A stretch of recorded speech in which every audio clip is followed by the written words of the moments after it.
Tes, tes. Suara saya kedengaran nggak? Halo.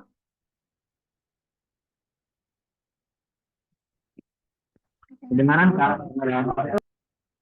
Oh iya, ya. Oke. Thank you, Merdeka Kusuma Bangsa. Oke, jadi teman-teman, Assalamualaikum warahmatullahi wabarakatuh. Salam sejahtera untuk kita semua. Om Swastiastu, Namo Buddhaya. Jadi, selamat malam bagi teman-teman peserta. Pertama-tama kami meminta maaf karena ada sedikit kendala yang tentunya tidak disengaja. Dan perkenalkan, nama saya Dewanti Elbisara. Saya adalah salah satu tim dari Ruang PAI. Dan buat teman-teman yang sudah hadir, sebenarnya kita ada 30-an peserta lah. Cuman ini baru 17. Eh Mungkin yang lain masih ada kendala atau ada kesibukan. Dan buat teman-teman yang sudah hadir, terima kasih sudah menyempatkan waktunya untuk ikut dalam pertemuan Zoom perdana pada saat ini. Dan pada pertemuan perdana ini kami sangat berharap teman-teman bisa banyak bertanya biar kita banyak diskusi seperti itu. Dan kalau misalnya teman-teman mungkin malu bertanya di Zoom live ini, bisa kok bertanya di grup atau bisa PC langsung juga nggak apa-apa. Ke Kak Domingus atau ke saya juga nggak apa-apa. Oke, langsung saja untuk mengefisienkan waktu. Tema kita pada malam hari ini yaitu akuntansi sebagai profesi yang akan dibawakan langsung oleh pemateri kita, Kak Domingus. Untuk itu dipersilahkan. Silahkan, Kak. Terima kasih banyak Dewanti. Assalamualaikum warahmatullahi wabarakatuh. Selamat malam semuanya. Om Swastiastu, Namo Buddhaya, salam kebajikan. Salam kenal semuanya, teman-teman. Apa kabar? Baik, Kak. Baik, Pak. Oke, terima kasih. Malam hari ini saya pribadi sungguh mengucap syukur ya. Ini merupakan pertemuan perdana kita dalam Ruang Pelajar Akuntansi Indonesia. Dan terima kasih buat teman-teman semua yang berinisiatif untuk mendaftar. Kemudian malam hari ini kita sama-sama bisa join bersama. Harapan saya di ruang pelajar akuntansi ini teman-teman, seperti yang disampaikan oleh moderator yang sangat cantik malam hari ini, Kak Dewanti Elbisara. eh, kita sama-sama keluarga dan saya ingin dan kita ingin secara bersama-sama kita ikut dalam ruangan ini tidak hanya sebatas untuk mendapatkan mungkin sertifikat, tetapi saya ingin teman-teman lebih banyak berinteraksi, kita lebih banyak bertanya sehingga sebenarnya materi ini dengan apa namanya dengan expense atau biaya yang kita keluarkan kurang lebih 99.000 sebenarnya itu tidak apa namanya sangat murah dengan apa yang akan teman-teman dapatkan kurang lebih 15 kali pertemuan. Tetapi saya tidak terlalu memikirkan biayanya. Saya lebih kepada ingin sharing dan menyampaikan apa yang saya bisa sampaikan kepada teman-teman. Karena saya yakin bahwa mungkin teman-teman semua juga ada yang aktivis atau mungkin juga ada yang akademisi. Eh, saya berharap teman-teman kita di ruangan ini kita akan lebih banyak interaktif. Nah, untuk mengefisienkan waktu, saya akan memperkenalkan diri terlebih dahulu supaya teman-teman kita bisa saling kenal ya. Jadi di sini kita selalu aja santai. Nanti teman-teman kurang lebih 15 menit ke depan saya ingin teman-teman memperkenalkan diri juga karena kita ada 18 orang dan saya rasa untuk minimal 30 detik kita bisa memperkenalkan diri dan asal kita dari mana supaya kita bisa saling mengenal satu dan yang lain. Nama saya sendiri Domingus Alo seperti di brosur yang teman-teman sudah sempat lihat. Kemudian saya berasal dari Sulawesi sama dengan Kak Dewanti. Kemudian saat ini berdomisili di Jakarta dan kebetulan sedang mengambil studi lanjut di kelas program pasca sarjana di Universitas Esa Unggul Jakarta. adapun salah satu niatan saya untuk mendirikan ruang Pai ini, saya berpikir bahwa ilmu yang kita dapatkan di kampus kita masing-masing, ketika kita aplikasikan dan kita share kepada orang banyak, saya yakin itu akan sangat bermanfaat. Sekalipun mungkin itu sangat kecil, eh, tetapi saya percaya bahwa setiap ilmu yang kita dapatkan, setiap pengetahuan yang kita ketahui akan bermanfaat untuk banyak orang. Nah, teman-teman, itu saja perkenalan singkat saya malam hari ini. Saya mengajak teman-teman juga untuk memperkenalkan diri secara singkat mungkin.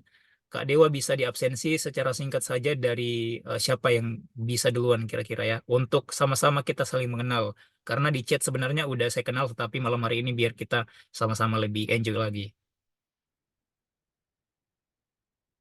Oke, thank you Kak Dominggus untuk perkenalan singkatnya. eh Boleh dari Kak Kristalia dulu deh. Silahkan Kak.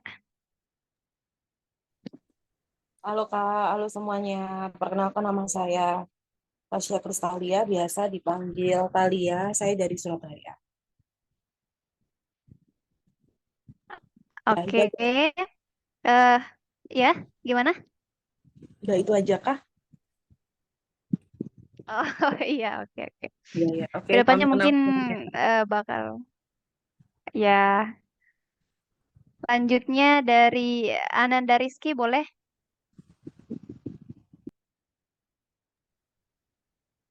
Halo. Oh Ya, ya, sudah. selamat malam. Assalamualaikum warahmatullahi wabarakatuh. Perkenalkan nama saya Nanda Rizky Mela Saputra, biasa dipanggil Nanda. Asal dari Kota Parepare, Sulawesi Selatan.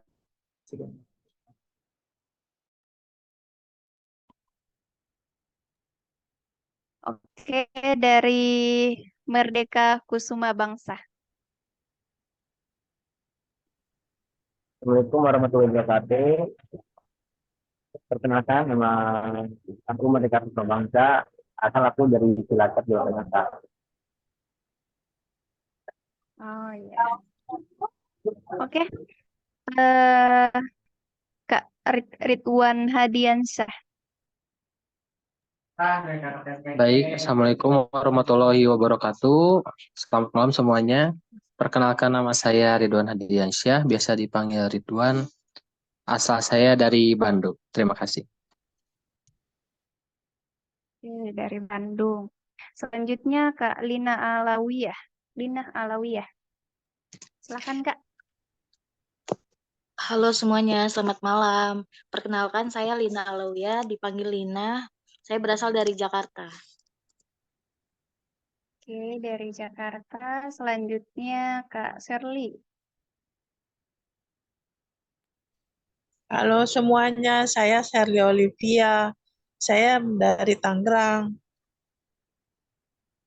Oke, dari Tangerang. Selanjutnya Kak Dina Agustina Untari. Halo, nama saya Dina. Saya dari Cikarang. Terima kasih.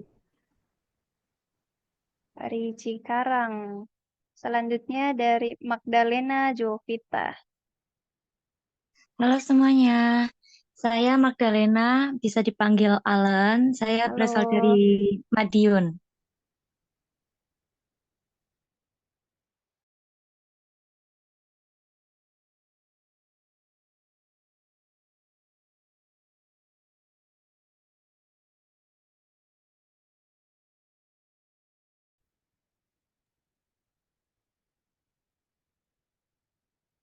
Jaringannya kurang bagus ya, Kak? Tadi suaranya nggak kedengaran. Atau di saya aja nggak kedengaran. Oh iya. Oke, lanjut di Dwi Mulyanto. Malam Kak Dom, Kak Dwi, malam semuanya. Salam kenal dengan Dwi. Asli dari Solo, cuman domisilinya di Jakarta. Anak buahnya Kak Oh Dom. iya. Terima kasih. Oh iya. Oke, salam kenal Kak Dwi. Selanjutnya Kak Rahmat Muhtar Andi. Halo semuanya, selamat malam. Nama saya Rahmat Muhtar Andi. Saya asli dari Sukabumi. Terima kasih. Oke, dari Sukabumi. Kak Aprilia, silakan Kak.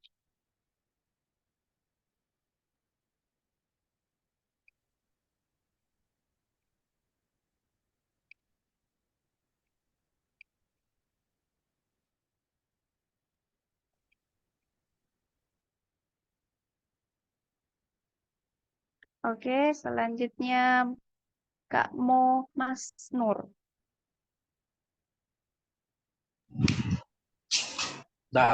Oke, baik. Halo, selamat malam. Kedengeran suara saya, Kak? Ya, saya Muhammad Mansur dari Universitas Bakri dari Jakarta, Kak. Oh iya Kak, salam kenal. Selanjutnya Deofili Milano. Baik, selamat malam kakak dan teman-teman. Perkenalkan, nama saya Deovi Milano, biasa dipanggil Deo. Asal saya dari Makassar dan sekarang berkuliah di Yogyakarta. Terima kasih. Oke, thank you Deo. Yang terakhir Kak Ida Sridani.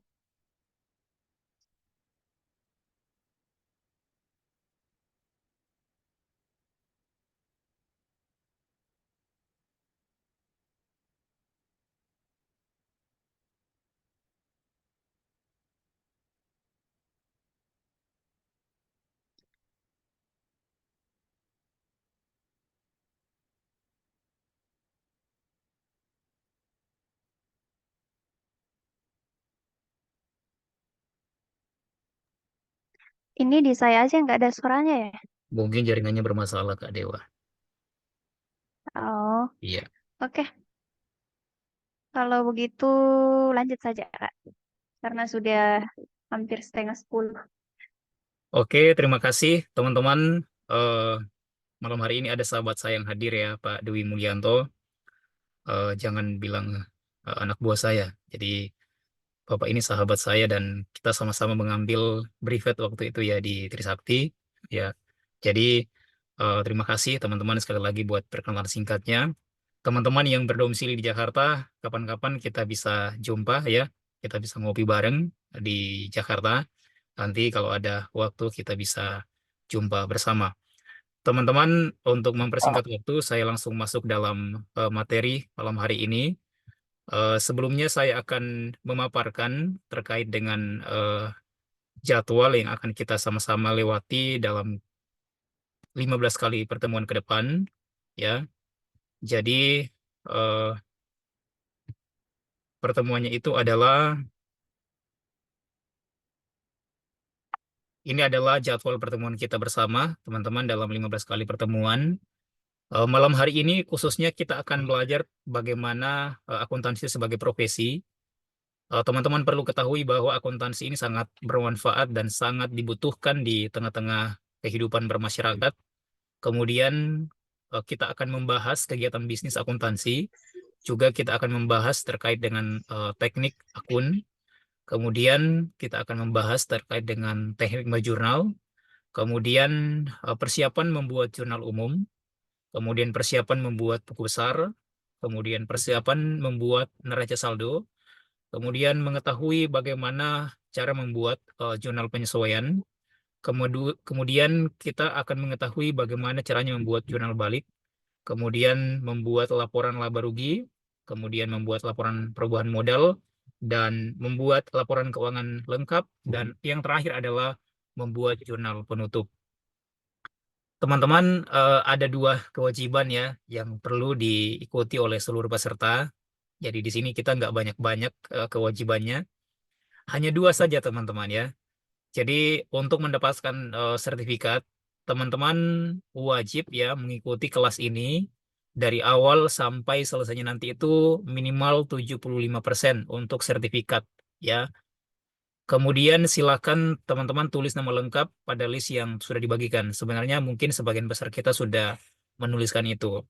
Untuk poin pertama, saya ingin menegaskan bahwa teman-teman sekali lagi saya sangat berharap ya, ini adalah ruang pelajar yang sama-sama kita harapkan dapat menambah pengetahuan kita, khususnya untuk dasar-dasar akuntansi yang tentunya akan sangat bermanfaat untuk kita sebagai seorang akademisi ke depannya. Karena begini teman-teman, saya menyadari sekalipun saya kelas magister saat ini, tetapi saya selalu menganggap bahwa dasar itu sangat penting dalam kehidupan kita. Setuju nggak kalau misalkan saya mengatakan bahwa dasar akuntansi itu sangat penting? Dasar ini sangat Setuju. penting. Dasar ini sangat penting oleh karena kenapa? Misalkan ya, saya mengambil contoh konkretnya. Misalkan kita ingin membuat laporan keuangan, itu sudah jadi laporan neraca. Laporan keuangan itu tidak akan sempurna ketika mungkin dasarnya itu tidak sesuai dengan apa yang seharusnya. Teman-teman yang background-nya accounting pasti paham. Maksud saya, kalau kita membuat jurnal umum, kemudian sudah sampai di laporan keuangan, kemudian laporan keuangan itu jadi, belum tentu laporan keuangan itu sempurna. Kita perlu melihat keberangkatan laporan keuangan itu dari jurnal umum. Apakah dia sudah sesuai dengan transaksi yang sebenarnya atau tidak. Kan begitu. Jadi kita harus memahami dasar ini. Oleh karena itu saya mengajak teman-teman untuk mengikuti kelas ini dari awal sampai nanti selesai di pertemuan terakhir, pertemuan 15, yaitu di jurnal penutup. Kenapa? Ya sekali lagi, dasar akuntansi itu sangat penting ya. Jadi jangan teman-teman menganggap bahwa, wah saya ini sudah sarjana akuntansi Kak.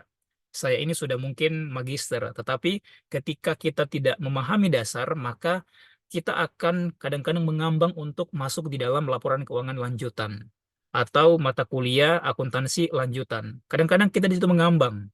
Ya karena apa? Kita nggak memahami dasar, kita nggak paham dasar. Ya, jadi sangat penting pertemuan ini.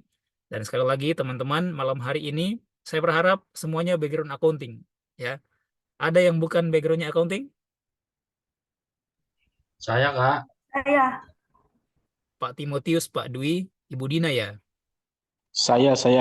Pak Mansur juga ya? Oke, jadi ada 3 orang teman kita yang bukan basicnya ilmu accounting. Sebenarnya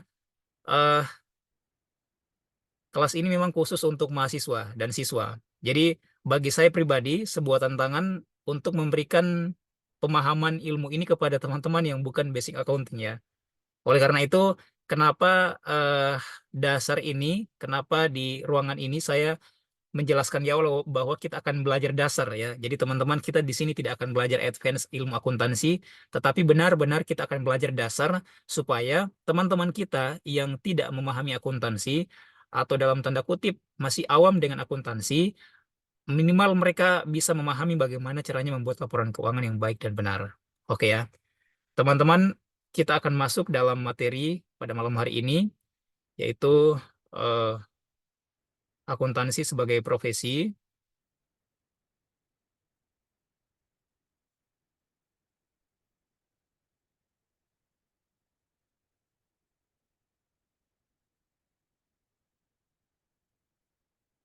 Ini nanti akan saya share juga buat teman-teman. Apakah ini sudah kelihatan? Sudah, Kak. Sudah ya.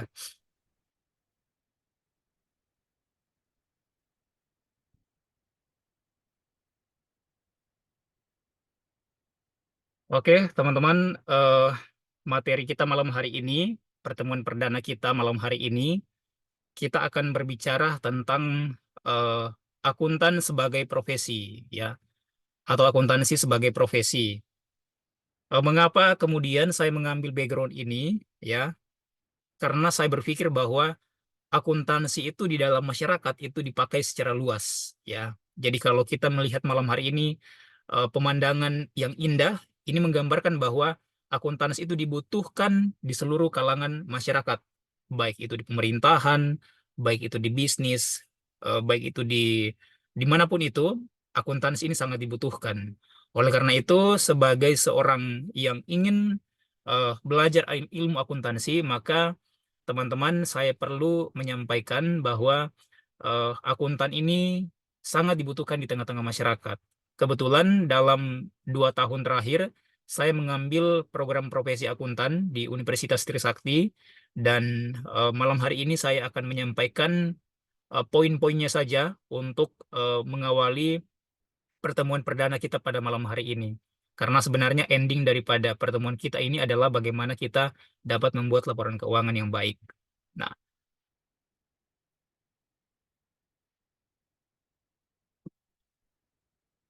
akuntan merupakan profesi yang terhormat ya, sekali lagi, dan ini sangat dibutuhkan di tengah-tengah masyarakat, baik itu di dalam perusahaan maupun juga di organisasi.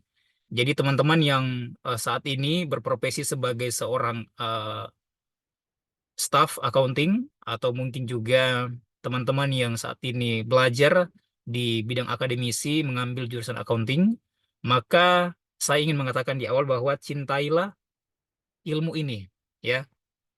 Juga di grup kemarin sudah saya sampaikan bahwa ketika kita ingin menguasai atau memahami bidang ilmu, maka kita perlu mencintai ilmu tersebut. Sama halnya kalau teman-teman punya pasangan, ya. Kalau tidak disayang atau tidak cinta, ya pasti kadang-kadang cepat end, ya, gitu. Sama halnya dengan ilmu kita, ya. Kita sebagai seorang calon akuntan harus mencintai dan juga harus bisa untuk benar-benar care dengan apa yang menjadi bidang kita, ya.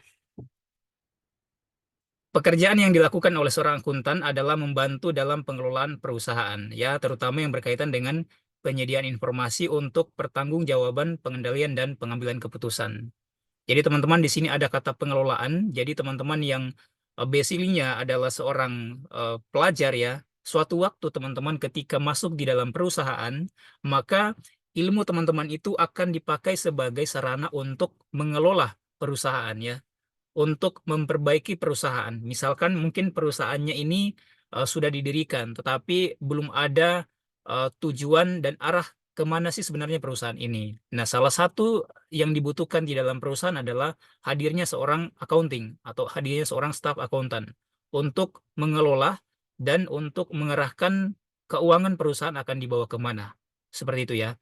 Jadi teman-teman yang akan bekerja ke depan di bidang ini, saya sangat mengharapkan bahwa ilmu ini atau bidang ini akan sangat teman-teman butuhkan ke depannya, khususnya untuk mengelola organisasi dan juga perusahaan.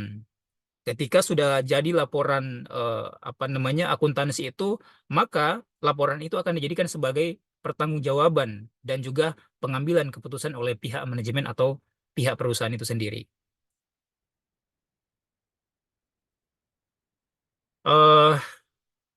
Commission on Standard of Education and Experience for a Certified Public Accountant, ya, menerangkan bahwa adanya kriteria, ya, adanya kriteria untuk sebuah bidang itu dikatakan sebagai sebuah profesi, ya. Yang pertama, adanya cabang ilmu pengetahuan khusus, ya. Kalau kita di akuntansi, ilmu pengetahuan khusus itu kita biasanya ambil di pendidikan formal, ya. Apakah itu dari SMA, kemudian masuk atau ke SMK, kemudian lulus dan mengambil sertifikat public accountant. Atau juga teman-teman bisa menimba ilmu di bidang program profesi akuntan. Ya, sama seperti saya mengambil program profesi akuntan di Universitas Trisakti. Pertanyaannya, mengapa saya ambil itu? Padahal saya sudah S1, ya. Pada saat nanti kita akan ujian profesional untuk memperoleh gelar CPA atau CA, maka ada beberapa mata kuliah yang akan didapatkan dari kelas program profesi akuntan itu yang akan masuk di dalam ujian pada saat ujian sertifikat public accountant atau CA-nya nanti, teman-teman. Jadi tidak salah kalau teman-teman sudah ada di bidang S1 akuntansi, kemudian ingin langsung ujian sertifikat public accountant, nggak jadi masalah. Yang terpenting adalah teman-teman memahami apa yang akan diujikan pada saat ujian nanti itu, ya. Kemudian yang paling penting adalah adanya standar perilaku dan kode etik, ya. Jadi masing-masing profesi pasti memiliki kode etik masing-masing. Apakah itu akuntan, apakah itu pengacara, ataukah dokter, mereka masing-masing juga memiliki kode etik.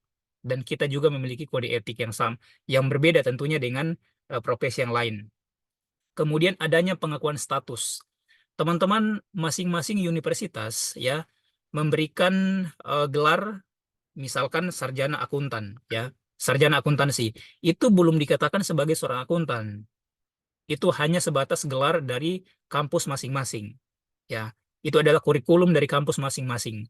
Teman-teman akan diakui sebagai seorang akuntan ketika teman-teman sudah mendapatkan register negara dan teman-teman sudah lulus ujian sertifikat public accountant. Nah, kemudian adanya tanggung jawab pengakuan tanggung jawab sosial. Jadi jasa yang teman-teman berikan itu akan teman-teman pertanggungjawabkan di tengah-tengah masyarakat dengan tentunya berpedoman kepada kode etik yang berlaku. Oke, kemudian kita lanjut. Nah, di Indonesia sendiri, akuntan sebagai profesi ditegaskan melalui Undang-Undang Nomor 34 Tahun 1954. Teman-teman, ini saya tidak akan bahas secara detail karena kita tidak akan berbicara tentang audit atau kode etiknya. Nanti teman-teman hanya saya sampaikan saja bahwa profesi kita ini ditegaskan di dalam undang-undang, ya. Jadi ada yang mengatur seperti itu. Kemudian kita lanjut. Nah, di sini posisi akuntan, ya. Di sini saya ambil 2 contoh, posisi kita sebagai calon akuntan dan juga profesi sebagai seorang pengacara, ya. Teman-teman, di sini untuk mencapai disebut sebagai seorang akuntan, maka ada beberapa proses yang harus kita lewati, ya. Yang pertama itu tentu menempuh pendidikan di jalur SMA atau SMK, ya, sekolah menengah atas atau sekolah menengah kejuruan. Dan kemudian kuliah di jurusan akuntansi atau di jurusan umum juga bisa untuk memperoleh gelar, mempersiapkan diri masuk dalam ujian CPA atau CA. Tetapi lebih bagusnya karena ilmu ini sangat sangat urgent, maka teman-teman yang ingin bercita-cita menjadi seorang akuntan, maka ya basically-nya memang harus di ilmu akuntansi. Kemudian yang saya sampaikan tadi, ketika teman-teman ingin memperdalam untuk mempersiapkan diri ikut dalam CPA, maka teman-teman bisa mengambil program profesi akuntan, ya. Program profesi akuntan itu tersebar di beberapa universitas di Indonesia, termasuk di Trisakti, juga ada di Universitas Indonesia, juga ada di Universitas Hasanuddin di Makassar, dan juga ada di UGM, ya. Jadi teman-teman kalau misalkan pengen mempersiapkan diri untuk mengambil ujian CPA atau CA, maka saya menyarankan kalau teman-teman misalkan lulusan lama akuntansinya mungkin 2014 dan ingin mempersiapkan diri mengambil ujian, saya menyarankan untuk mengambil program profesi akuntan. Ini akan membantu teman-teman pada saat ujian nanti. Kemudian pekerjaan akuntan itu tidak hanya satu, ya. Jadi ada beberapa pekerjaan akuntan dan juga ini disebut dengan akuntan yang bisa berfokus kepada masing-masing pasar, ya, dibutuhkan oleh pasar.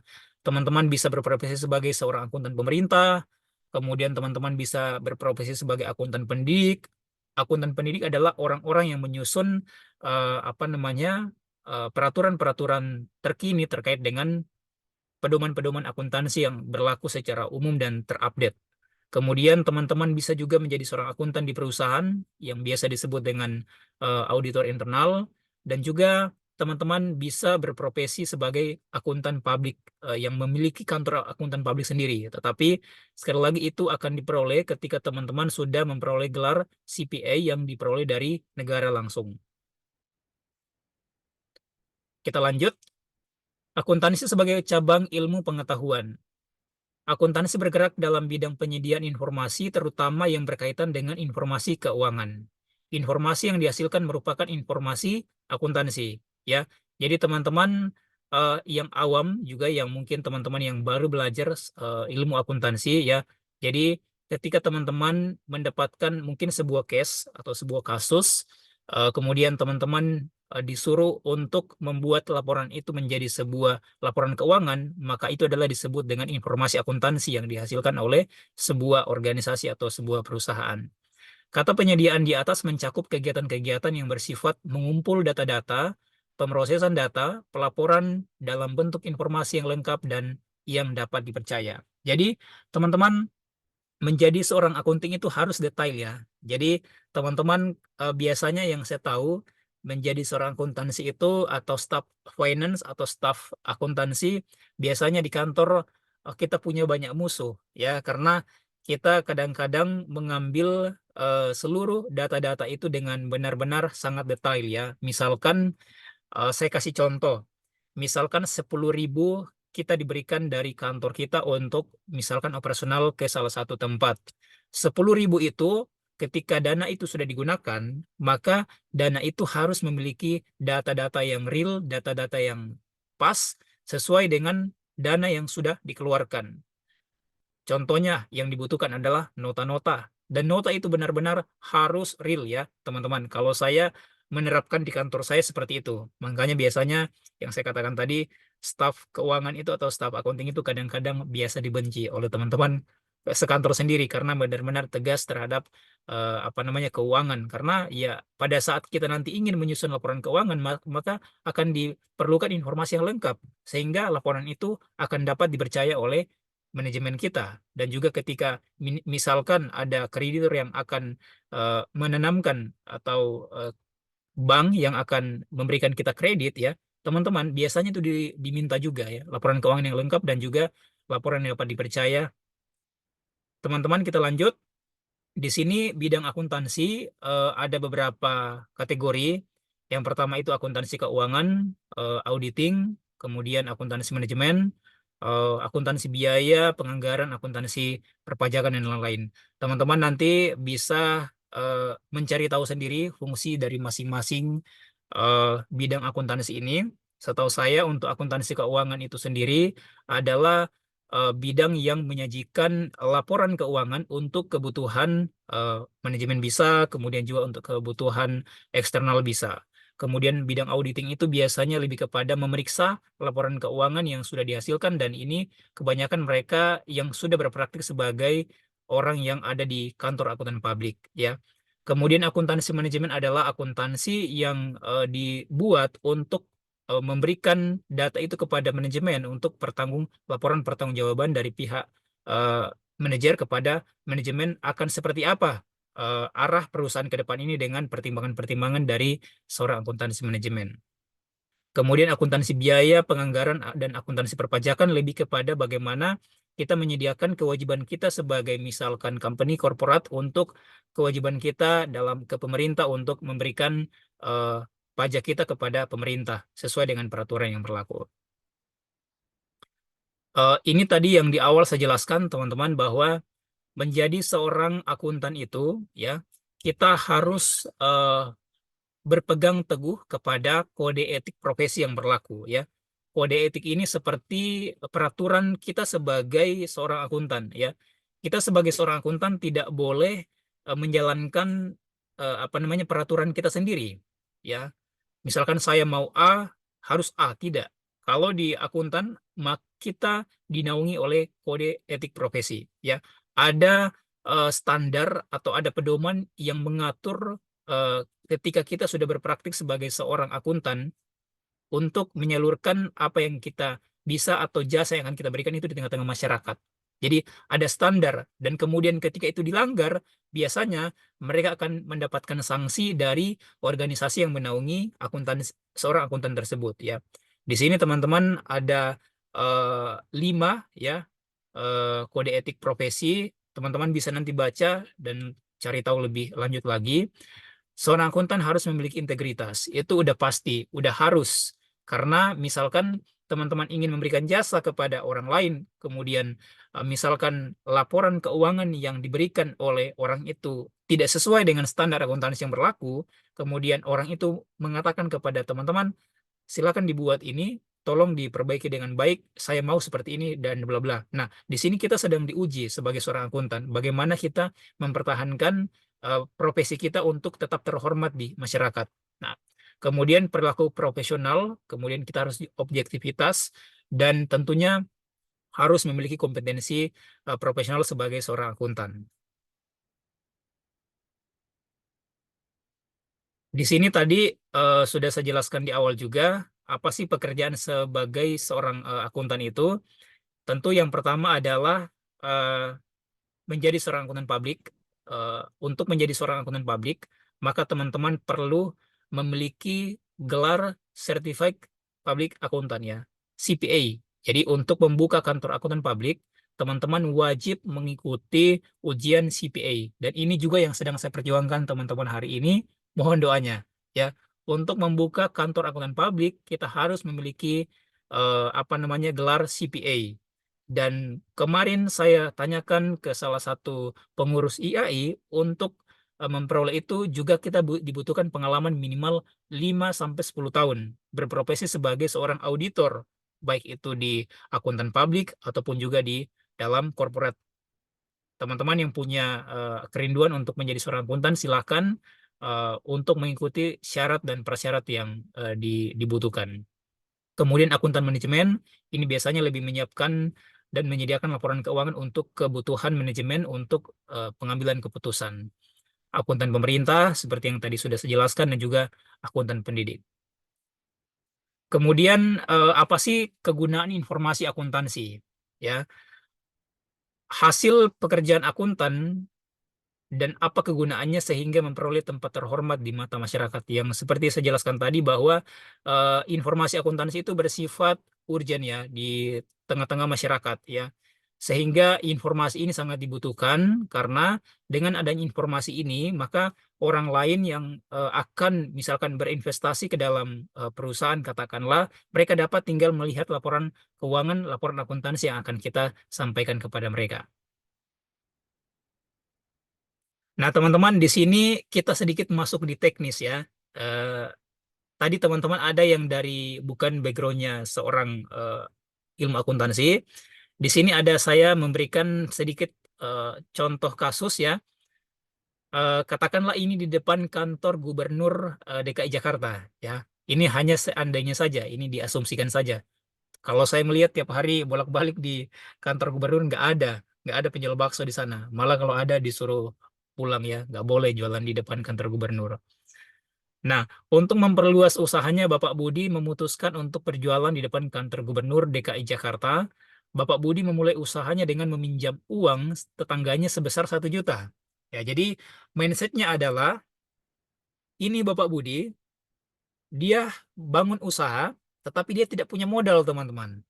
Ya, Bapak Budi ini memulai usaha tetapi dia tidak punya modal sama sekali, sehingga dia berinisiatif ya, dia berinisiatif untuk meminjam dana dari tetangganya. Nah, mungkin bahasanya Pak Budi seperti ini, Pak, tolong dipinjamkan dulu saya uangnya 1 juta, Pak. Tetangganya bilang, buat apa Pak Budi? Saya mau dirikan usaha, Pak, bakso di depan kantor gubernur DKI Jakarta. Kapan kira-kira dikembalikan? Bapak Budi menjawab, oh mungkin saya kembalikan setelah saya profit dengan usaha yang saya punya. Si tetangga bilang, oke, kalau begitu saya pinjamkan kamu 1 juta, dikembalikan pada saat kamu sudah profit, atau kamu sudah punya dana yang cukup untuk membayar utang kamu.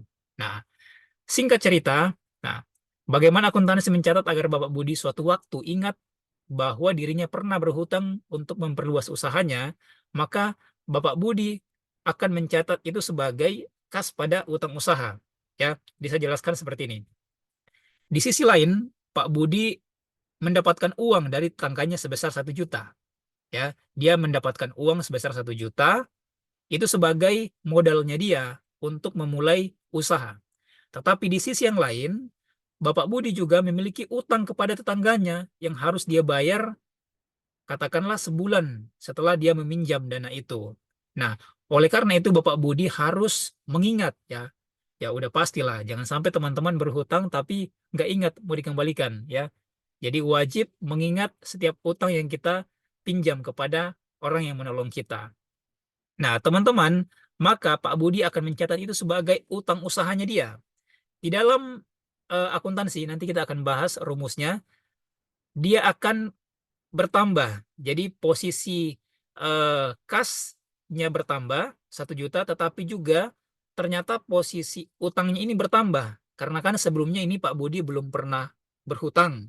Tetapi karena dia memutuskan untuk membuka usaha di bakso, dan dia tidak punya dana, maka dia memutuskan untuk berhutang. Maka otomatis hutangnya ini apa? Bertambah ya. Jadi sebelumnya Pak Budi tidak berhutang kepada tetangganya, tetapi karena Pak Budi ini ingin mendirikan usaha bakso, maka dia berhutang sebesar 1 juta dan Pak Budi bertambah utangnya sebesar 1 juta. Nah, di bawah saya jelaskan bahwa akun aset ketika dia bertambah maka posisinya di debit ya.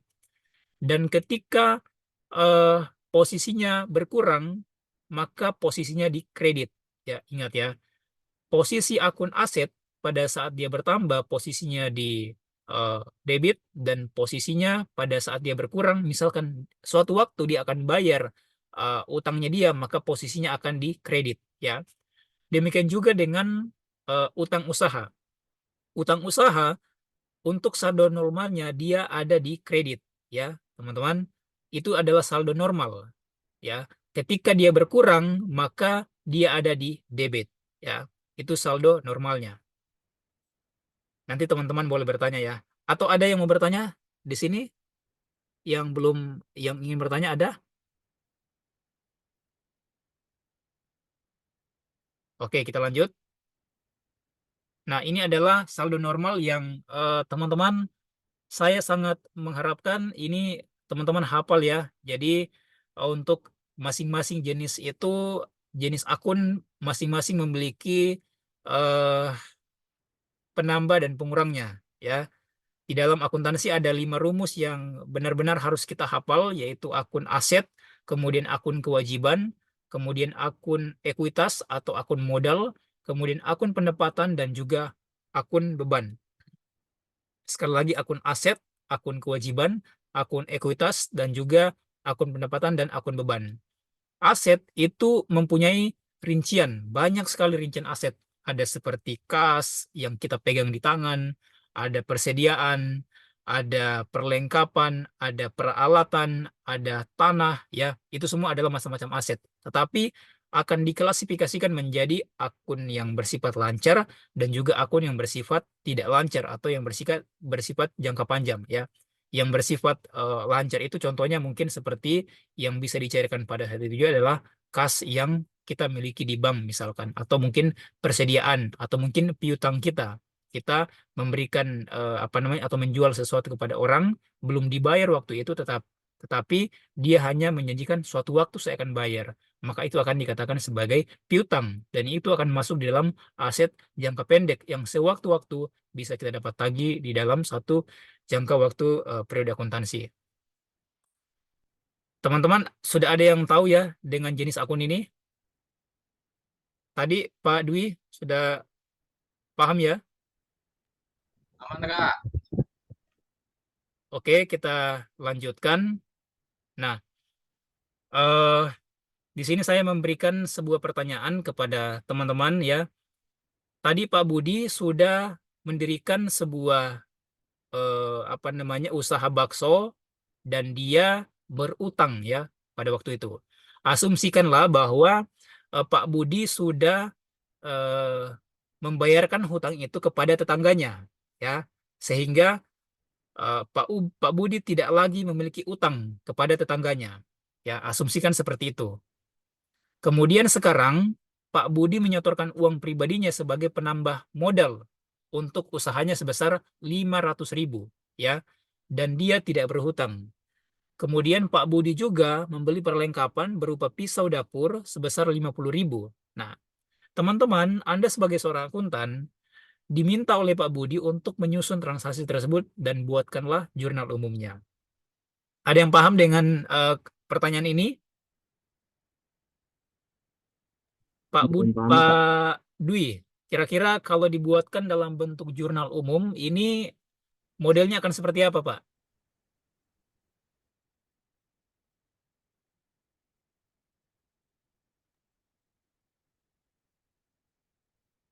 Halo? Ada yang mau menjawab ini? Halo Kak, Ya, kalau boleh? nggak salah ya, kas bertambah ya.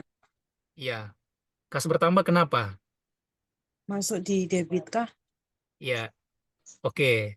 Terus apa lagi yang Bertambah bertambah di sini? 500, kas bertambah 500.000. Oke. Pak Budi juga memberi perlengkapan. Terus perlengkapan, kas bertambah 500.000.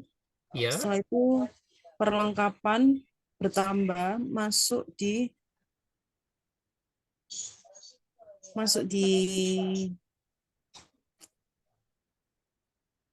Nggak apa, jawab aja, nggak apa-apa. Boleh.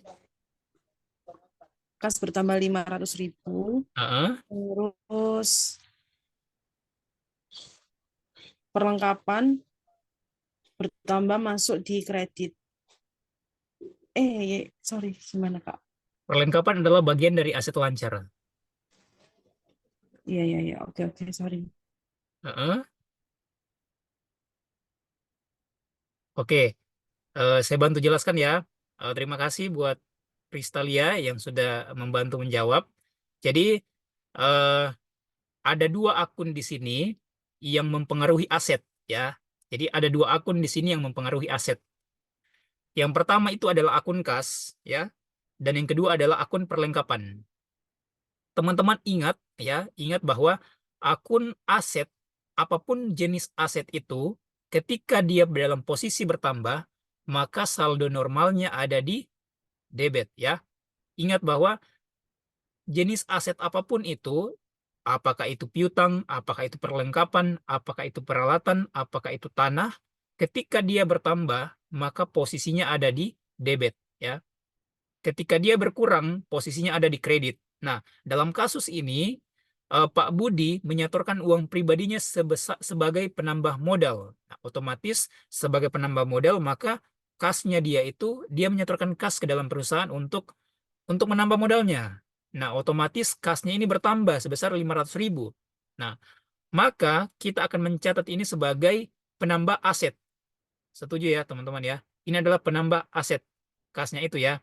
Nah, kemudian Pak Budi juga selain dia menyetorkan kas 500.000, ternyata dia juga membeli perlengkapan. Dia membeli perlengkapan dari kasnya ya, dari kas yang dia miliki. Sebesar berapa? 50.000 rupiah ya. Oke, paham? Iya, paham Kak. Oke, jadi Pak Budi di sini memiliki 2 transaksi untuk aset. Yang pertama kas, dan yang kedua juga adalah pisau dapur ya. Jadi pisau dapur itu dikategorikan sebagai perlengkapan karena dia hanya bisa dipakai dalam 1 kali periode. Ketika misalkan yang dibeli itu misalkan seperti printer, ataukah mungkin juga pabrik, ataukah juga mungkin mesin blender yang bisa digunakan lebih daripada 1 periode. 1 periode itu dikatakan 1 tahun pembukaan akuntansi, maka itu akan masuk dalam kategori peralatan ya. Tetapi ketika itu sifatnya jangka pendek, maka dia boleh dikatakan sebagai akun perlengkapan. Nah, sehingga ketika kita melihat kasus di atas ini, maka kita sebagai seorang akuntan akan mencatat itu sebagai akun kas dan akun perlengkapan. Ya, pada apa kira-kira teman-teman?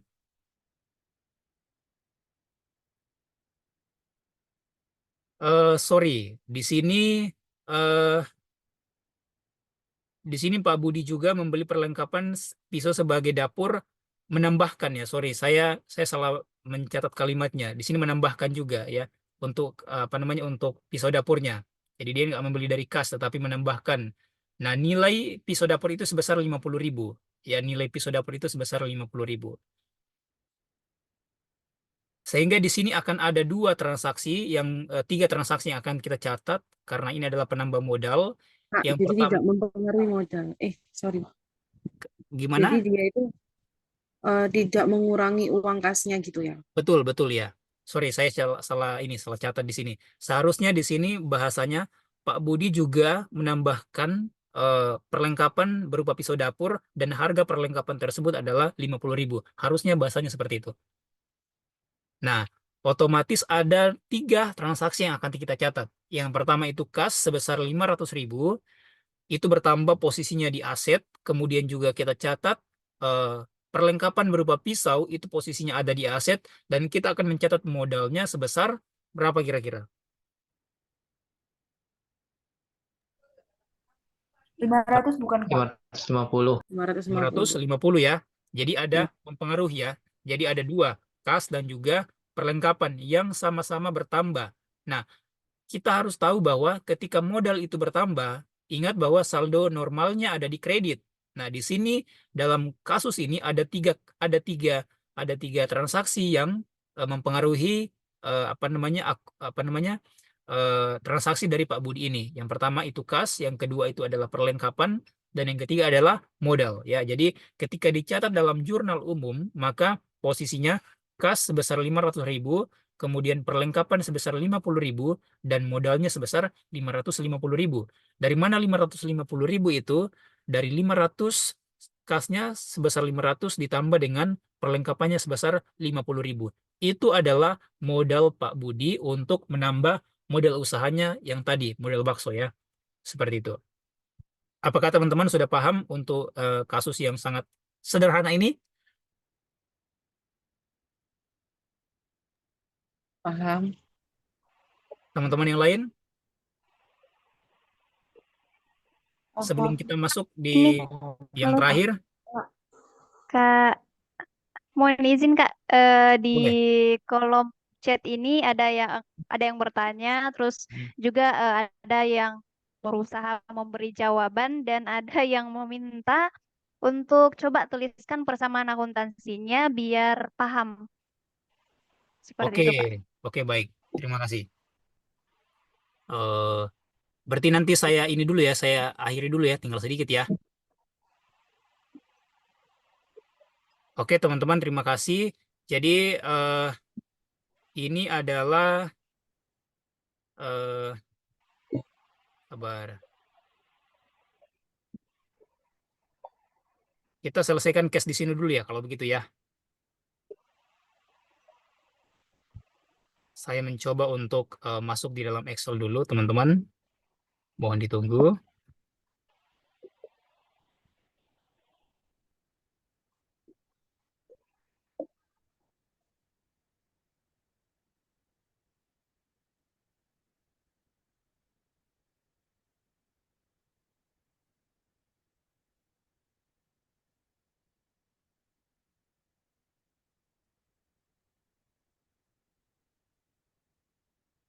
Di sini Excelnya apakah udah kelihatan? Sudah, Kak. Sudah. Oke. Sudah, Kak. Oke, tadi case-nya Pak Budi ya. Pak Budi menambahkan modalnya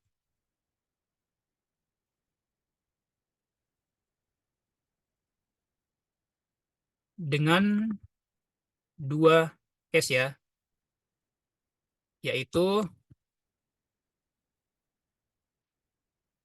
kas dan juga perlengkapan.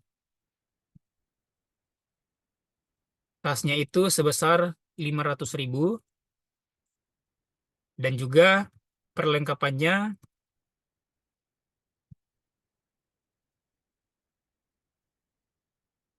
sebesar 50.000.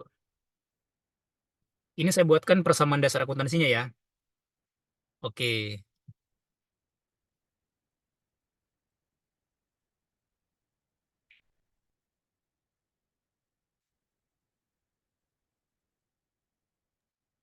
Kak, Ya. mulai dari awal yang tadi waktu kas piutang itu, kas sama piutang. Sorry, yang mendirikan modal yang utang ya, yang utang usaha Iya, ya. iya. Oke, Iya, ya. oke, thank you. Jadi yang tadi itu persamaan dasar akuntansinya dulu ya. Kita buatkan dulu.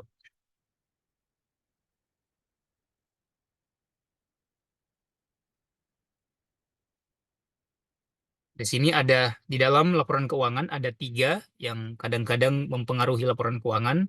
Yang pertama itu aset, kemudian kewajiban ya, dan juga modal ya. Nah, teman-teman, aset di sini ketika dia bertambah, maka posisinya ada di kredit ya. Sorry. Eh,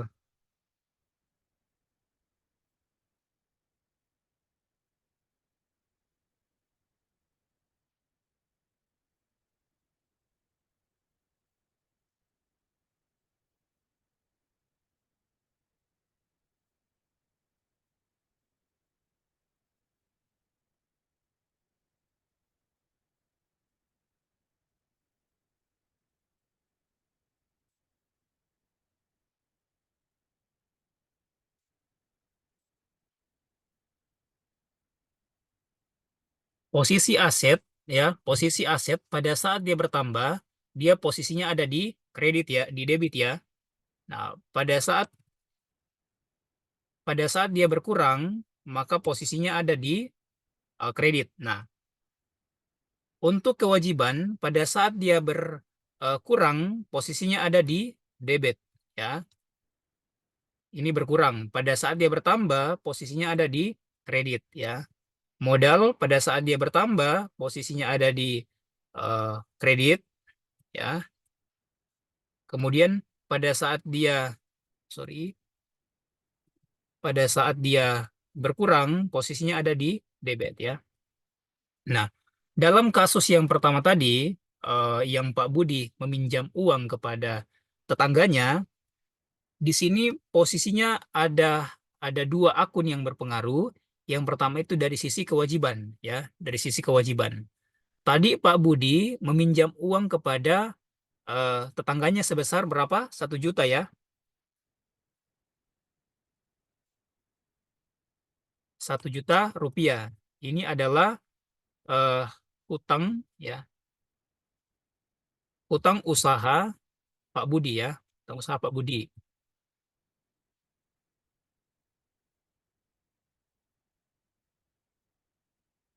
Posisinya dia ada di kredit ya. Berapa tadi utangnya? 1 juta ya? Iya, Kak. 1 juta rupiah ya. Oke. Kemudian untuk di posisi aset, kasnya bertambah dong ya. Kasnya bertambah ya, di sini asetnya. Kasnya bertambah ya. Dan posisinya sebesar 1 juta rupiah ya. Nah, teman-teman, untuk mencatat ini sebagai jurnal umum ya, untuk mencatat ini sebagai jurnal umum, maka kita tinggal mengambil saja ya. Dari sisi asetnya itu misalkan kas ya, kita catat di sini kas ya. Jadi hanya ada dua yang berpengaruh, yaitu kas dan juga utang usaha. Ketika kita catat ini dalam bentuk jurnal, maka dia posisinya akan seperti ini. Di sini debit ya, di sini debit, di sini kredit ya. Di sini tadi yang berpengaruh adalah kas ya, kasnya bertambah. Teman-teman di sini pada saat kasnya bertambah ya, pada saat kas itu bertambah posisinya ada di debit ya. Teman-teman lihat kayak ini kan? Lihat ini kan ya, debit ya. Nah, berarti kita tinggal memindahkan akun ini dari sini ya, kita memindahkannya ke sini ya. Nah, posisi seperti ini. Kemudian ketika dia bertambah juga untuk hutangnya ya, hutang usaha, maka dia posisinya ada di kredit ya. Kita tinggal ambil ya dari sini, yang tadi di sini ini posisinya di kredit ya, untuk memudahkan teman-teman. Ini posisinya ada di kredit ya.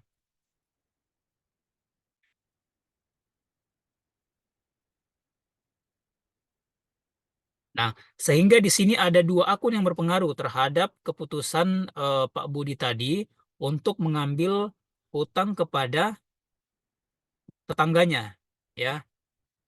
Jadi kasnya itu bertambah sebesar 1 juta, persamaan dasar akuntansinya adalah aset sama dengan kewajiban tambah dengan modal. Nah, itu adalah persamaan dasar akuntansi yang sangat sederhana.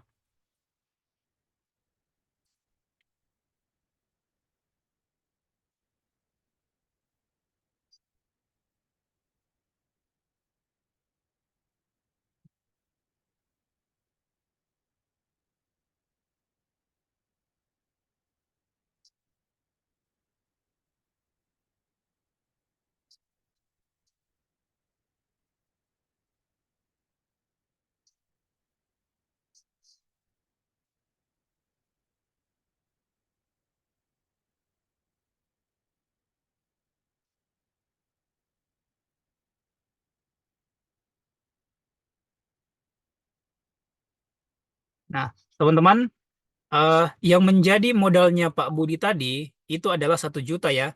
Jadi misalkan kita taruh di sini ya, ini adalah persamaan dasar akuntansinya, asetnya sebesar 1 juta ya. 1 juta, kemudian kewajibannya sebesar 1 juta rupiah.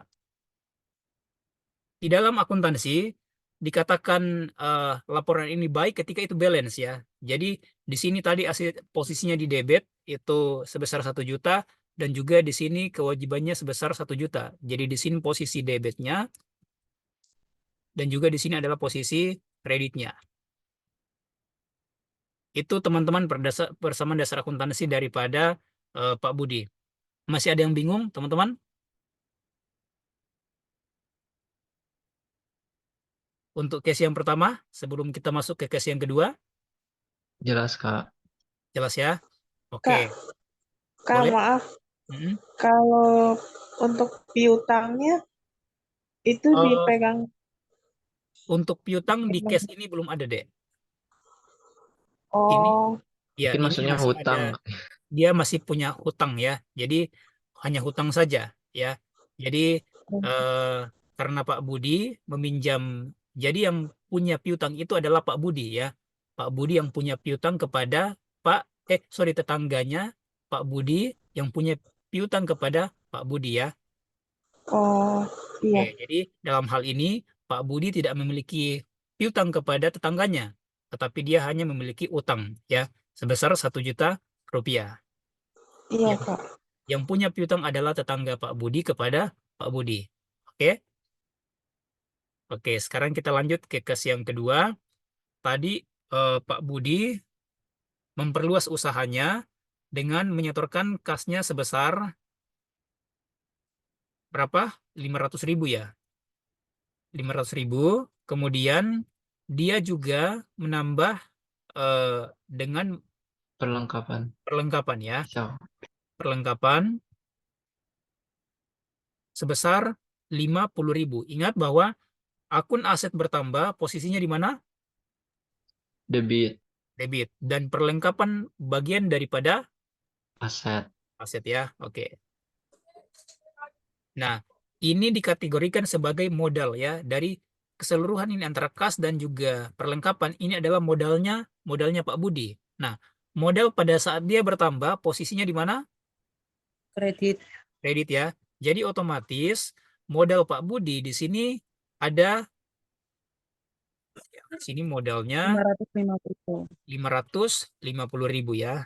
Sama dengan ini ya, kasnya ditambah dengan perlengkapan. Oke. Di sini posisinya debit dan di sini posisinya kredit. Oke. Teman-teman, ini adalah perhitungan dasar daripada Pak Budi dengan dua case tadi. Yang pertama, Pak Budi mempunyai hutang, memperluas usahanya dan dia berhutang kepada tetangganya. Dan yang kedua, dia memperluas usahanya dengan menanamkan dua aset ke dalam perusahaannya, yaitu kas dan juga perlengkapan. Dia punya perlengkapan ini, dia dulunya beli kira-kira ya 50.000 lah, segitulah. Waktu dia beli pertama kan, nah, makanya itu dia catat sebagai modal utamanya dia. Masih ada teman-teman yang mau bertanya terkait S2 tadi? Masih bingung atau sudah mengerti? Nggak apa-apa teman-teman. Kalau misalkan masih bingung nggak apa-apa, bilang aja. Bagaimana? Paham, Kak. Ini mengapa Boleh? di posisi kredit? Mengapa modal di posisi kredit ya, Kak? Mengapa modal di posisi kredit? Ini adalah persamaan dasar akuntansinya, ya. Jadi adalah rumus dasar yang rumus dasar dalam ilmu akuntansinya.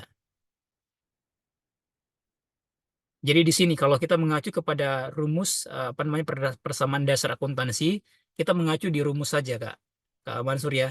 Jadi persamaan dasar akuntansi atau rumus dasar akuntansinya itu aset atau harta yang kita miliki itu adalah kewajiban atau utang kita. Kadang-kadang kalau misalkan kita nggak punya uang, kayak kasusnya Pak Budi tadi, maka kita bisa meminjam kepada orang lain dan itu akan mempengaruhi asetnya kita. Kalau kita minjam kepada orang lain, maka otomatis aset kita juga akan bertambah, ya.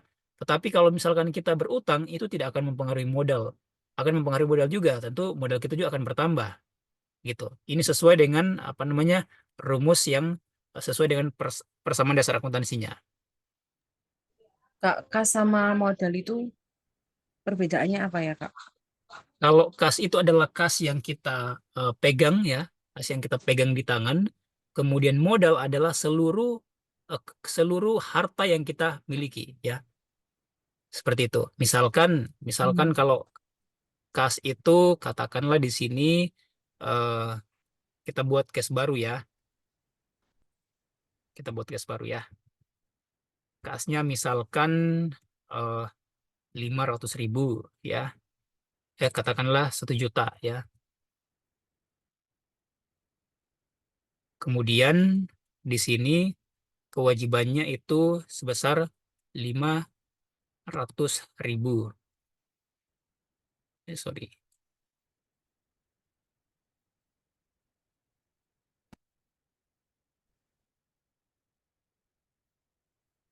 Modalnya sebesar 1.500.000. Nah, dari sini kita bisa melihat bahwa kas yang kita pegang, yang ada di tangan kita sekarang itu sebesar 1 juta rupiah. Ya, 1 juta rupiah nih kas yang kita pegang. Tetapi dengan adanya kita berhutang kepada orang lain ya, kita berhutang kepada orang lain, maka itu akan mempengaruhi modalnya kita. Modal yang kita pegang keseluruhan adalah 1.500.000. Tetapi kas yang kita pegang itu hanya 1 juta rupiah. Paham?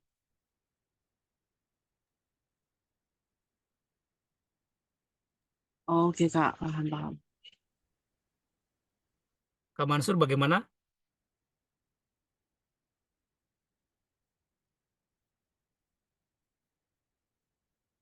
Halo? Kak, jadi Iya, kas oke. itu Oke. hanya ada di awal aja ya Kak?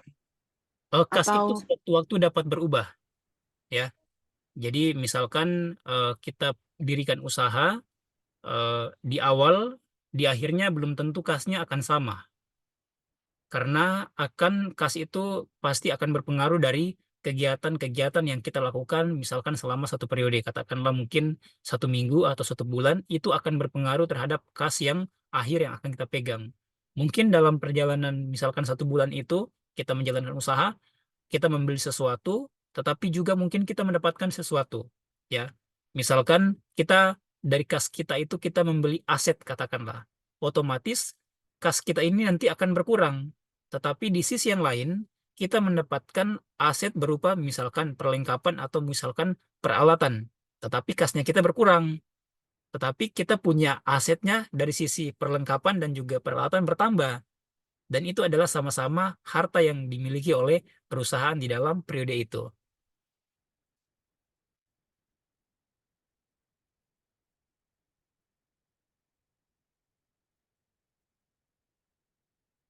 Bagaimana untuk case ini? Kak, mau tanya lagi boleh ya? Boleh. Nah, Kalau semisal itu kan tadi kan ada kas, kas 1 juta, hutang 1 juta, lalu ada kas nambah 500, perlengkapannya 500, perlengkapan 50.000, jadi total modalnya 550. Nanti kalau semisal ada kas bertambah lagi, berarti masuk kas, masuk di kas. Masuk iya, di kas. Ini kita asumsikan ya. kas bertambah. Kas bertambah dan juga Kas bertambah, lalu mempengaruhi modal juga ya Kak? Tergantung kas yang bertambah itu dari mana. Apakah dia dari meminjam di bank ataukah mungkin dari dia misalkan dia bergerak di perusahaan jasa, atau mungkin perusahaan jasa misalkan dia memberikan jasanya kepada orang, kemudian orang yang memberikan jasa itu mendapat keuntungan dari jasanya, maka itu akan dicatat sebagai pendapatan jasa dan itu akan mempengaruhi modal. Oh gitu, berarti Ya. pendapatan bertambah, itu akan mempengaruhi modal di dalam persamaan dasar akuntansi. pendapatan bertambah, modal. Iya. berarti pendapatan bertambah, modalnya juga bertambah gitu. Betul. Persamaan dasar akuntansinya begini nih. Case-nya kita dapat kita dapat pendapatan ya. Iya. Katakanlah Mbak Kristalia ya memiliki katakanlah jasa reparasi mobil ya, atau mungkin jasa pencucian mobil. Pada hari ini tanggal 4 ya, tanggal 4 tanggal 4 Februari, Kalista, Karistilia memberikan jasa cuci mobil kepada pelanggan ya. Katakanlah sudah selesai mencuci mobil itu dan Kalista mendapatkan dana katakanlah Rp50.000. Maka itu Kalista akan mencatat sebagai kas pada pendapatan jasa. Untuk melihat persamaan dasar akuntansinya seperti ini. Aset, kemudian kewajiban, dan juga modal. Ya. Asetnya bertambah sebesar 50.000. Banyak banget itu. Kemudian dari sisi modal akan mempengaruhi ya 50.000. Jangan lupa dicatat di sebelahnya. Ini adalah akun pendapatan jasa. Ya, begitu ya. Ini adalah untuk mempengaruhi modalnya saja. Kira-kira begitu deh.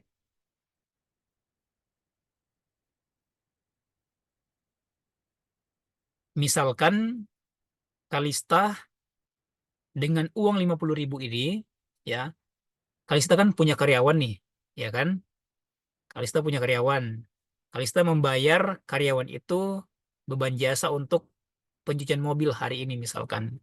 Misalkan Kalista bayarnya Rp1.000 ya. Rp1.000. Di sini otomatis kasnya akan berkurang sebesar Rp1.000. Ya. Dan juga ini akan mempengaruhi modal. Modalnya akan berkurang sebesar Rp1.000. Nah, jadi modal akhir daripada transaksi ini sebesar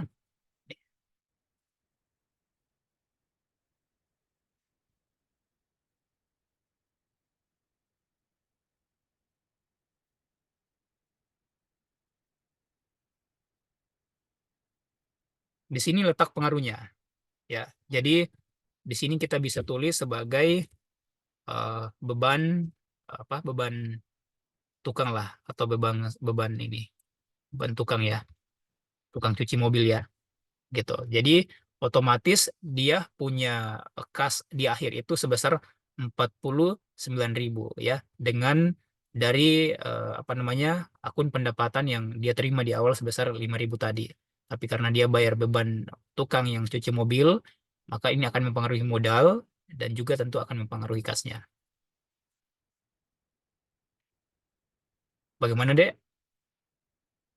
Pak, tapi kalau ditulis di persamaan dasar akuntansi itu harus ditulis lengkap kan, kayak kasnya berkurang, Ya, itu betul. masuk ke kredit gitu kah? Iya. Terus untuk modalnya berkurang masuk di debit gitu.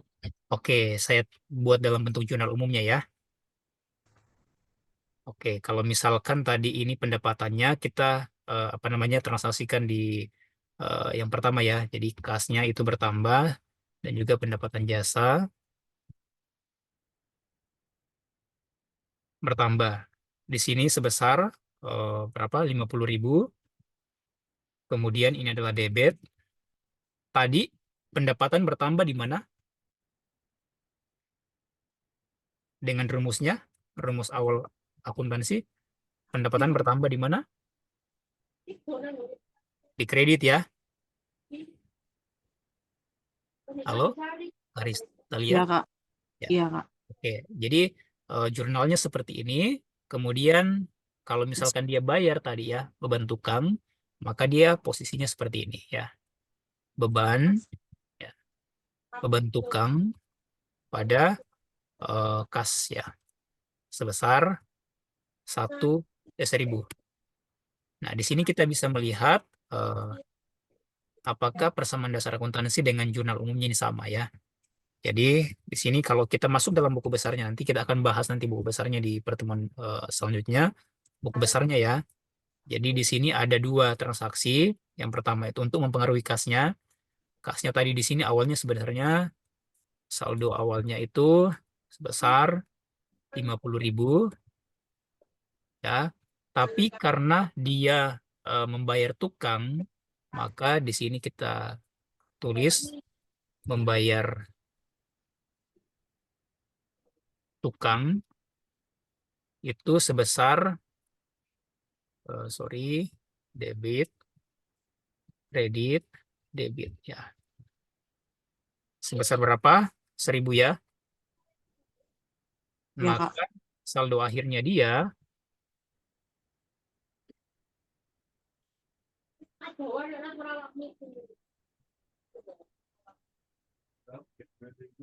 sama dengan ini kurang dengan ini. 49.000. Ini sama dengan persamaan dasar akuntansinya. Ini ya.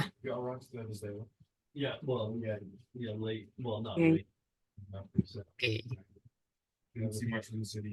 Jadi untuk apa namanya?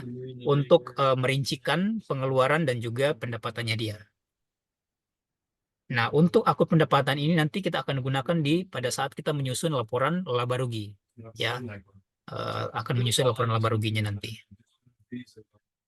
Bagaimana, Dek? Udah mengerti dengan case sederhana ini?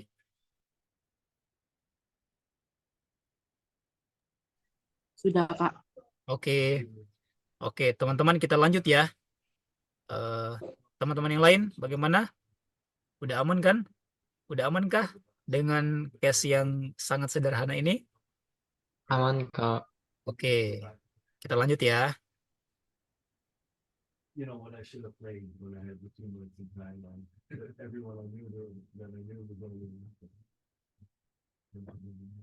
Berarti untuk case ini tadi udah aman ya, teman-teman ya. Nah, oke, sekarang kita lanjut ke materi selanjutnya.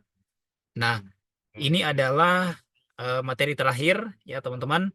Saya berharap teman-teman setiap kali pertemuan saya akan memberikan hafalan ya. Ini tidak wajib banget sebenarnya, tapi rekomendasi buat teman-teman supaya setiap kali kita pertemuan ada bahan kita untuk tidak hanya berlalu begitu saja, tetapi ada bahan yang akan kita pelajari sehingga dengan banyak kosakata akuntansi yang kita simpan di otak kita, maka akan semakin memudahkan kita untuk memahami akuntansi ke depan itu seperti apa ya.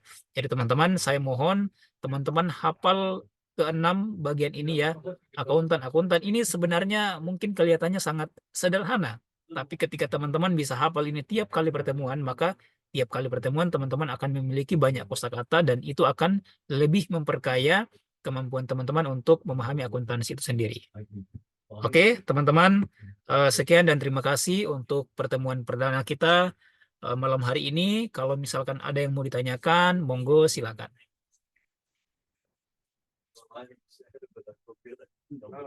Untuk teorinya udah ini ya. Nanti di pertemuan berikutnya kita akan lebih banyak membahas terkait dengan teknisnya. Bagaimana cara untuk menjurnal, kemudian bagaimana cara untuk masuk dalam persamaan dasar akuntansi, kemudian dari persamaan dasar akuntansi kita akan masuk dalam buku besar, itu kita akan bahas di pertemuan selanjutnya. Oke teman-teman, any question? Ada pertanyaan di akhir pertemuan kita? Saya bertanya, Kak. Boleh. Mohon maaf sebelumnya, Kak, mungkin aku masih awam ya. Masih ada gambarannya, belum paham banget secara teori. Kalau boleh tahu, Kak, ini kan sampai berapa pertemuan ya, sampai selesai itu, nanti grupnya masih ada terus kah atau udah nggak berlaku lagi gitu, Kak? Oh, grupnya. Oke, baik.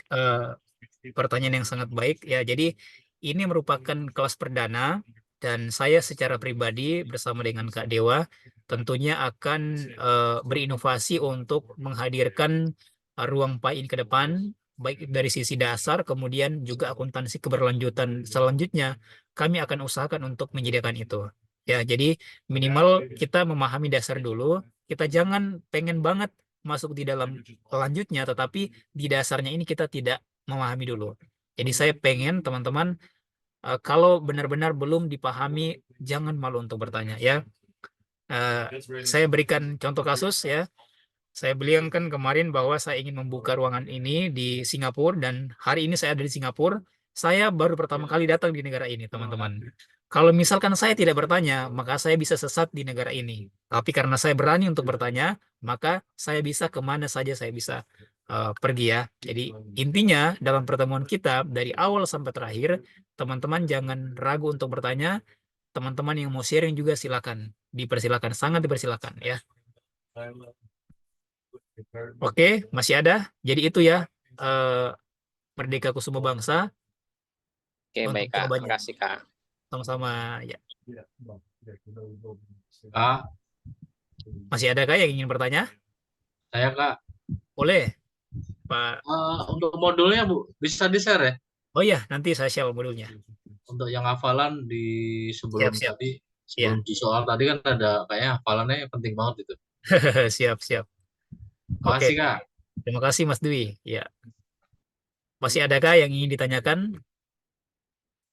Tadi siapa yang bukan basic accounting? Kak Dina, bagaimana Kak Dina untuk malam ini Kak?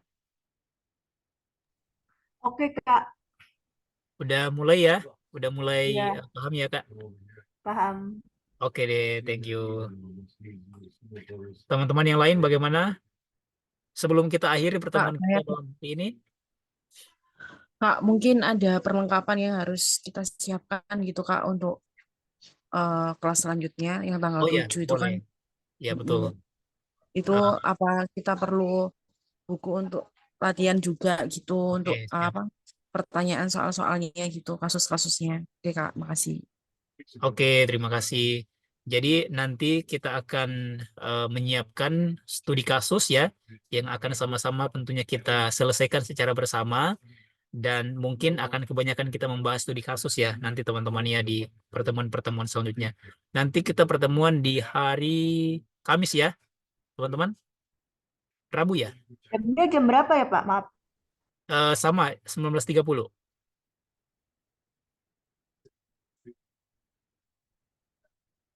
Kak Dina ada jadwal kah di 19.30? Enggak Kak, aku udah pulang kerja, takutnya pagi masih kerja. Oh ya udah. Karena kerja aku ikut ini karena kerjaku di bidang finance, tapi oh urusan gitu. Kerjanya di mana Kak? daerah Kerawang. Kerawang ya. Iya. Oh bukan basic accounting tapi jadi finance. Iya finance. Oh iya. Semangat ya. Iya. Oke. Tadi ada yang masuk nggak di bagian jobnya tadi? Alhamdulillah masuk. Oke, terima kasih teman-teman. Saya senang sekali malam hari ini kita pertemuan perdana dan saya berharap di pertemuan selanjutnya teman-teman kalau mau siapkan pulpen, ballpoint atau catatan silahkan ya di pertemuan selanjutnya kita akan membahas terkait dengan lebih banyak teknis ya. Sebenarnya malam hari ini saya hanya ingin share terkait dengan teori dan juga beberapa case tadi. Tapi terima kasih buat teman-teman yang sudah berinisiatif untuk menanyakan kalau misalkan tidak mengerti ya, tidak memahami. Jadi teman-teman juga yang lain kalau misalkan ada yang nanti mau bantu saya dengan Kak Dewa, sangat dipersilakan ya. Jadi di sini kita sama-sama belajar ya, teman-teman. Saya juga belajar, saya juga masih mahasiswa kembali dan saya juga selalu rindu untuk belajar ya, teman-teman. Oke, di akhir pertemuan kita malam hari ini, bolehkah saya minta tolong semuanya on cam, kita foto bareng. No, you like in the speaker. Oh, okay. Oh, so you can just stop and then you can. Yeah, sometimes you stop. It goes really relaxed. Yeah, you see, people probably also want to do the India one. Yeah. No, I'm not interested. Oke, Kak Tamara, Kak Ida, Kak Rahmat.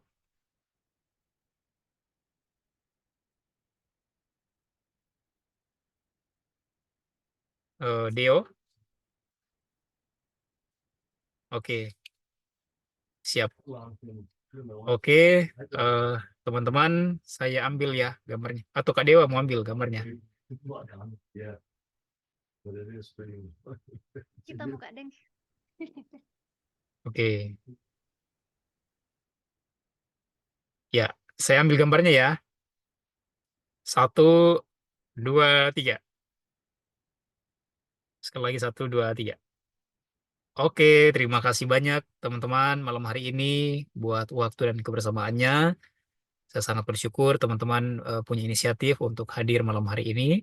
Sampai jumpa di pertemuan kita selanjutnya di hari Rabu ya. Oke Kak. Oke deh, yo. Terima kasih banyak Ya, semuanya. Selamat malam. Terima kasih Kak. Terima kasih Mas Dwi. Terima kasih Kak. Terima kasih Kak. Assalamualaikum. Terima kasih.